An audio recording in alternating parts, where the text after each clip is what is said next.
व्हीटस्टोन्स network section C या section D में ही आता है हमेशा। 3 मार्क के सवाल बनते हैं इसके ऊपर, 4 मार्क के डेरिवेशंस वगैरह भी आते हैं इसके ऊपर, न्यूमेरिकल्स भी आते हैं, एंट्रेंस में भी इसके ऊपर बहुत स्कोरिंग क्वेश्चंस है। So let's start with the introduction of it.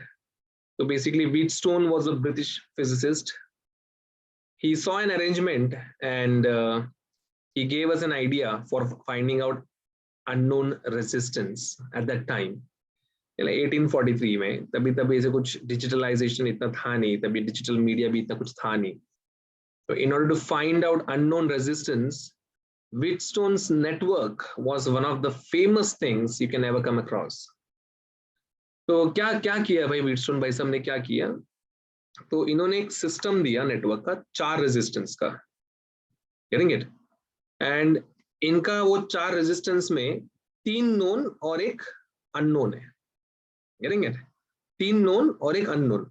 And क्या प्रिंसिपल पे काम करते हैं चारों रेजिस्टेंस कि भाई जब 2 पॉइंट के बीच में पोटेंशियल डिफरेंस सेम होगा तो करंट फ्लो नहीं होगा। Means whenever 2 points are going to be equipotential, current is not going to flow. And जब ये करंट फ्लो नहीं होता तो इनका जो ब्रिज है उसको हम बैलेंस्ड ब्रिज करके कहते हैं। अब इनका क्या ब्रिज है, कैसे स्ट्रक्चर है, let's have a look. This is the structure of Wheatstone's network. ये दिख रहा है R1, R2, R3 and R4। ऐसे डायमंड शेप में इनको हम लोगों ने यहाँ पे अरेंज किया हुआ है। अब ये डायमंड शेप में 4 रेजिस्टेंस है, जिसमें से मैं बोलूं कि R1 अगर अननोन है तो बाकी के R2, R3 और R4 ये एक नोन रेजिस्टेंस है, गेटिंग इट? एंड ये पॉइंट B और D के बीच में मैंने गैल्वेनोमीटर लगाया हुआ है। अभी guys, do you really know what is galvanometer is? आपने कभी सुना है गैल्वेनोमीटर के बारे में? Yes sir. क्या होता है गैल्वेनोमीटर, क्या होता है? करंट मेजर करता है सर, वोल्टेज में मेजर करता है। मतलब मेरे को समझ में आ गया कि तुमको पता नहीं है, ठीक है? करंट को जो डिवाइस मेजर करता है उसको हम एमीटर कहते हैं। बहुत छोटे करंट को मेजर करेंगे, करंट को जो मेजर करता है ना, मेजर छोटे से छोटा अमाउंट ऑफ करंट को भी मेजर करेगा ना, उसको हम एमीटर बोलेंगे। एंड जो वोल्टेज को मेजर करेगा उसको वोल्ट मीटर बोलेंगे। बट ये एमीटर और ये वोल्ट मीटर ये दोनों के दोनों बनते हैं फ्रॉम गैल्वेनोमीटर, गेटिंग इट? अब बच्चा बोलता है ये गैल्वेनोमीटर है क्या चीज? For example, I want to do an application जहां पे मुझे पता लगाना है कि भाई ये पर्टिकुलर चीज में करंट है कि नहीं। तुम्हारे घर पे अगर तुमको एक सिस्टम पे पता लगाना है कि भाई इसमें करंट है कि नहीं, तो तुम क्या करते हो? तुम टेस्टर लेके जाते हो ना, यू टेक द टेस्टर, और टेस्टर लेके तुम उस पर्टिकुलर होल स्लॉट में डाल के देखते हो, लाइट आया मतलब करंट है, नहीं आया करंट नहीं है। जस्ट इमेजिन अगर टेस्टर नहीं होता तो तुमको हाथ लगा के चेक करना पड़ता, समझा? एंड वो हाथ लगा के चेक करने के लिए वो ऐसा कोई छोटा मोटा चीज नहीं है, 220 वोल्ट का झटका मारेगा सीधा, गेटिंग द पॉइंट? तो टेस्टर क्या करता है? करंट को डिटेक्ट करता है। But in experiments we play with very small value of current, getting? Experiments में तो हमारे करंट का तो वैल्यू भयंकर स्मॉल रहता है। तो इतना स्मॉल वैल्यू ऑफ करंट को अगर तुमको प्रॉपरली डिटेक्ट करना है तो तुमको एक बहुत ही हाईली सेंसिटिव डिवाइस लगेगा, and that highly sensitive device is nothing but galvanometer. So basically galvanometer is a sensitive type of ammeter, or you can just call it, it's a device which detects feeble amount of electric current very accurately. तो वो galvanometer हम लोग ने B से D के बीच में calculate किया, मतलब सिचुएट किया है, समझा? तो अब जब अभी मुझे बताओ, गैल्वेनोमीटर करंट डिटेक्ट करने के लिए, मतलब जब भी करंट फ्लो होगा तो इसका कांटा फड़फड़ करेगा ना, कभी कांटा इधर कभी इधर, ठीक है नहीं, कभी इधर कभी इधर, कांटा इसका फ्लक्चुएट होता रहेगा। लेकिन जब इसका कांटा 0 पे आ जाएगा, मतलब क्या? There is no current flowing through it. And Kirchhoff का प्रिंसिपल क्या था? जब 2 पॉइंट सेम पोटेंशियल के हो जाते हैं, मतलब जब ये B और D सेम वोल्टेज के हो जाएंगे, उस टाइम पे करंट 0 हो जाएगा। एंड ऐसे ब्रिज को हम बैलेंस्ड ब्रिज बोलेंगे।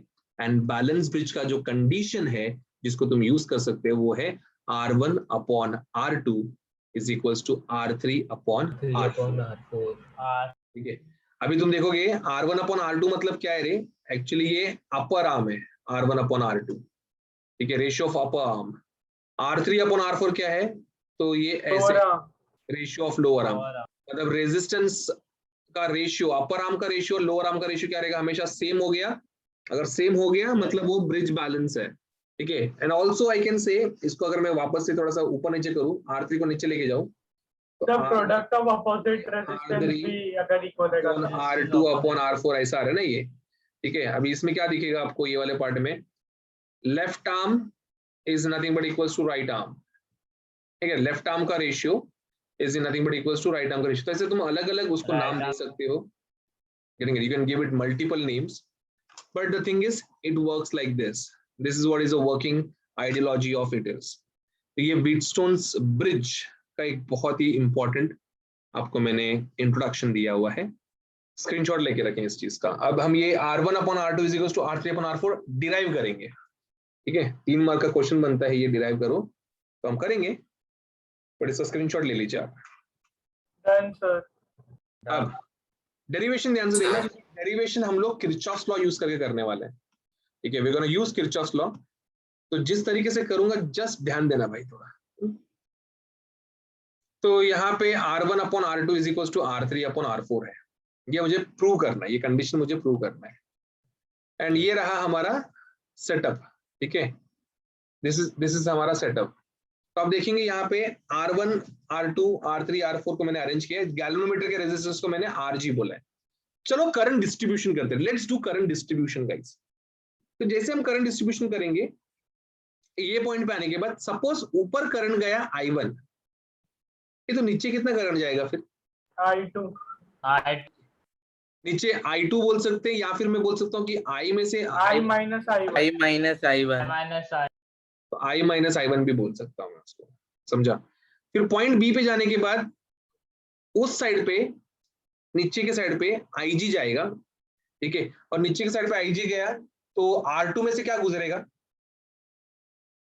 I1 minus I I1 minus IG I1 minus IG गुजरेगा। ये फिर पॉइंट डी पे आने के बाद ना, पॉइंट डी पे जंक्शन पे IG ऊपर से आ रहे हैं, I माइनस I1 इधर से आ रहे हैं, तो दोनों ऐड होके R4 की तरफ जाएंगे, एंड क्या बनेंगे, I minus I1 plus IG, और पॉइंट सी पे जब आएंगे तो ऐड होंगे, तो I1 वुड गेट वापस कट, I बन जाएंगे IG would get cut, and वापस से हमको क्या मिलेगा, I एंड ऐसा I मिलना चाहिए, गेटिंग इट। उल्टा अगर ये नहीं मिलता ना तो हमारा टेंशन हो गया रहता था यहाँ, समझा। लेकिन मिल गया ना तो सॉर्टेड लाइफ है।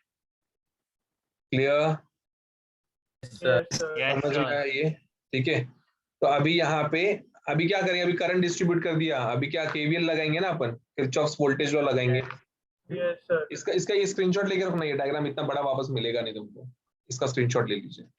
And instead of I minus I1 आप I2 पे लेके कर सकते थे, you have absolute liberty and freedom to do that. चलिए, सर पर I2 लिख के करते तो बाद में तो सब्स्टिट्यूट करना ही पड़ता ना। हाँ वो तो है, काम तो उतना ही होता है, बट थोड़ा कम दिखता है, इतना गर्दी दिखता नहीं है उसमें फिर। चल अभी let's go for the first loop, हाँ फर्स्ट हाफ ABDA। तो इस लूप में direction of tracing is ABDA। When we are going from A to B, current का हमारा direction same, voltage negative minus I1 R1। B to D, direction of tracing current का direction same, voltage negative minus IG RG। यहाँ पे going opposite, यहाँ पे भी positive sir. Positive आ जाएगा, ठीक है गाइस। बट लेकिन ब्रिज तो बैलेंस है ना, ब्रिज बैलेंस है मतलब IG का वैल्यू 0 होएगा, IG का वैल्यू 0 मतलब ये टर्म ही गायब होएगा ना भाई साहब, गेटिंग इट। वो टर्म ही खत्म होने वाले, तो टर्म खत्म हो गया तो क्या बच गया, ऐसे बच गया। तो ये वाले पार्ट को लिखे जाके RHS में फेंको जरा, RHS में रखा तो कुछ ऐसे नजर आया, इसको बोलेंगे हम लोग इक्वेशन A बोलेंगे, इक्वेशन। समझा। Take a screenshot of it, इस चीज का स्क्रीनशॉट ले लीजिए। Done, sir. Done sir. अब ये निपटा, अब बढ़ते हैं आगे की तरफ, अगला लूप लेते हैं, अगला लूप। नेक्स्ट लूप का नाम है BCDB। तो B to C along the direction negative, C to D against positive, positive.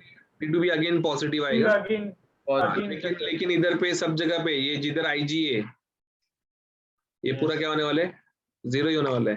तो इधर तो ये पूरा पूरा लेके डूबेगा ना, इसको ही लेके डूबेगा ये पूरा। Yes, sir.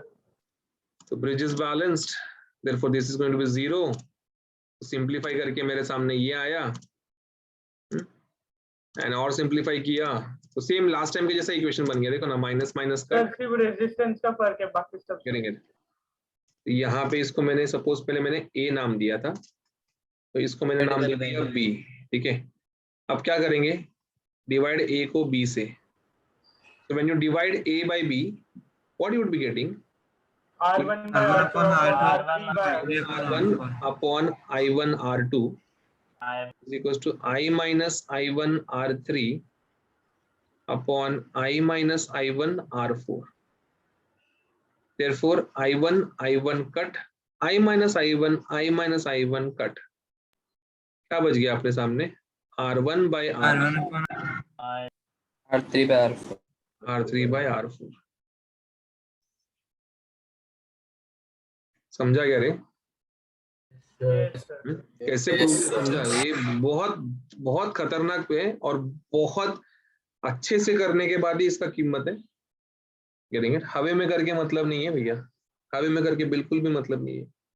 You are supposed to very nicely. Screenshot लो, पहले स्क्रीनशॉट लो इस चीज का। Yes, sir. सर वो लास्ट लेक्चर में मैंने आपको स्टार वाला क्वेश्चन पूछा था, उसमें लास्ट में यही करना है ना सर? हाँ हाँ, मैं वही बोला ना तुझे कि वो विद टाइम थोड़ा सा आसान हो जाएगा और